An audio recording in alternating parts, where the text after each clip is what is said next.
বছরের ব্যবসায়ী জয়রাম এবং তার ছেলে 31 বছরের বেনিক্স, বাবা ও ছেলে একটা ছোট্ট ফোনের দোকান চালাতো।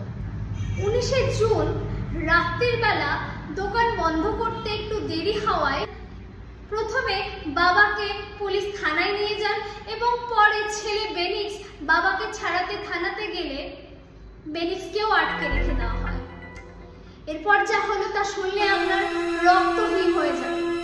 রাত্রি 7:30 থেকে ভোর 3টে অবধি প্রায় 7.5 ঘন্টা ধরে বেনিক্স এবং জয়রাজকে পুলিশ নির্যাতন করলেন। মর্মান্তিকভাবে তাদেরকে পেটানো হলো এবং লাঠি দিয়ে যৌন নির্যাতন করলেন। এই মারপিটের পরে মেঝেতে পড়ে থাকা নিজেদের রক্তই তাদেরকে মুছতে বাধ্য করা হলো। পরদিন 22শে জুন বেনিক্স মারা গেলেন হাসপাতালে অভ্যন্তরীণ রক্তক্ষরণের জন্য এবং পরের দিন বাবা জয়রাজও চলে গেলেন। ফুসফুসে ছিদ্র হয়ে গিয়েছিল। সবাই চুপ ছিল।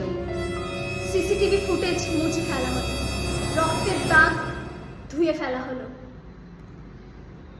কিন্তু থানায় সেদিন রাত্রে উপস্থিত এক মহিলা কনস্টেবল রেবতী,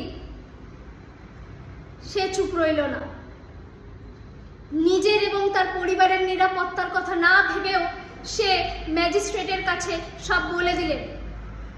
সাহায্য করলেন তদন্তকারীদের। ডিএনএ ম্যাচ হলো, পুলিশের মিথ্যে ভেঙে গেল।